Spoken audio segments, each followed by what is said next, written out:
Good day, ma. Please, may we know you? I'm Ambassador J twice. I'm Mr. Samuel Clement from Cross River State. Yeah. Please, did you partake in the last election? Yes. So what is your take on it?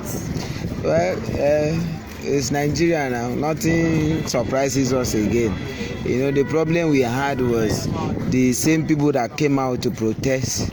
You understand that we need a new Nigerian.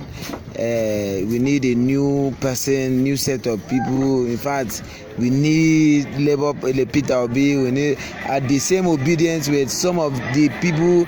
You know, as in Nigerians are just funny set of people. These were the same set of people that the APC people now carry them and give them polling unit agents, and they were the same people that they now went about doing the rigging for the APC. So that was just what happened. My take on that election, it's nothing new. You know, we've known Nigeria to be a country that whatever the masses say does not bother to them. We've known Nigeria to be a country that likes rigging. We know Nigeria as a country that they know who they want to be in the system. So we can't kill ourselves. Whatever they do, they know what they're doing. They know what they want to gain at the end. So the poor masses, they only did their best, but it's not worth dying for. Because what will be, will be. Do you think your vote counts? My vote counts, but not to who I voted for. I counted for who INEC voted for. I see. So in other words, INEC didn't do their job well, or not? No.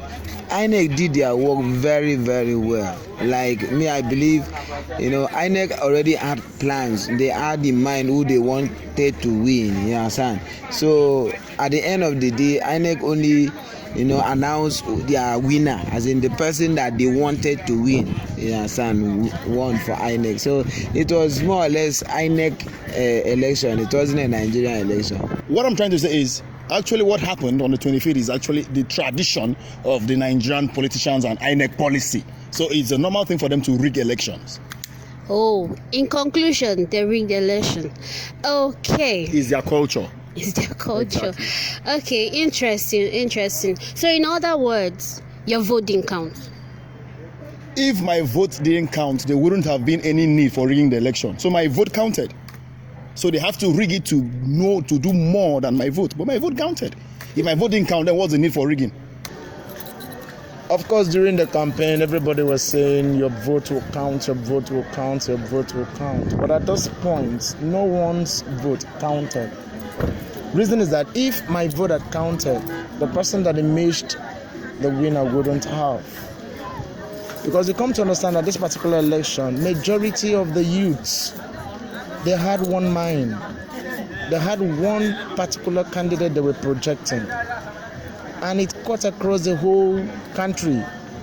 But surprisingly, upon the votes that were counted, you know, if you look at footages, things that went on during the election, you come to understand that even 10,000 people's votes do not count.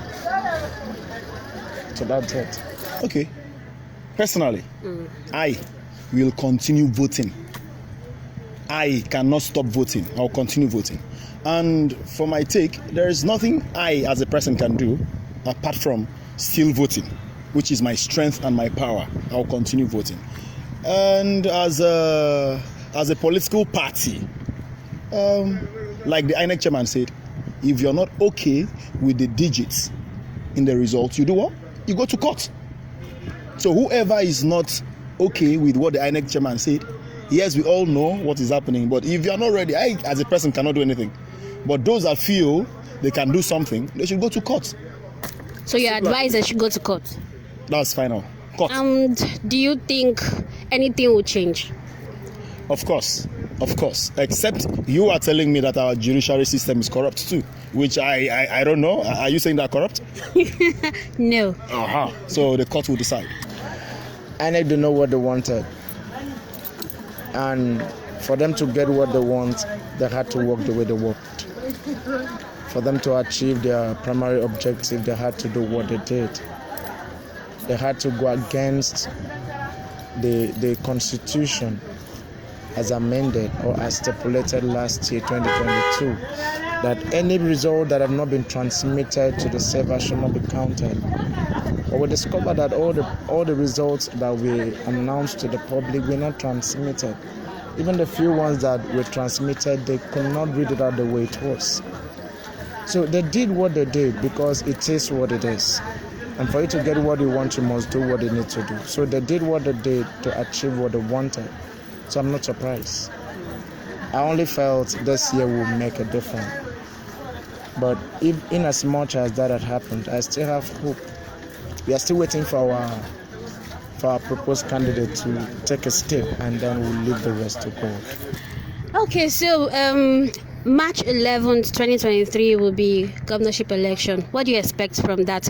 From what we got from the presidential own, what do you think will happen this time around? Governorship election has to do with the state, not a nation or not a country. Yeah. So I feel we Cross Riverians, we know the rightful person to vote for. Yeah. I don't believe in political parties. I believe in individuals, credibility.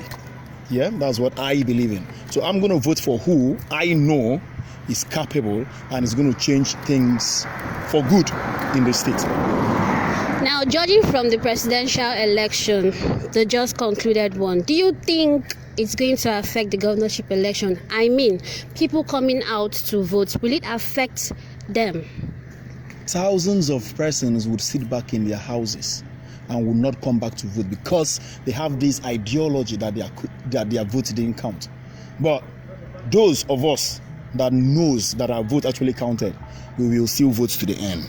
Well, for some states, governorship election, some of the governorship aspirants have sold their vote to presidential. So some people will not even bother to go back to vote because the vote did not count.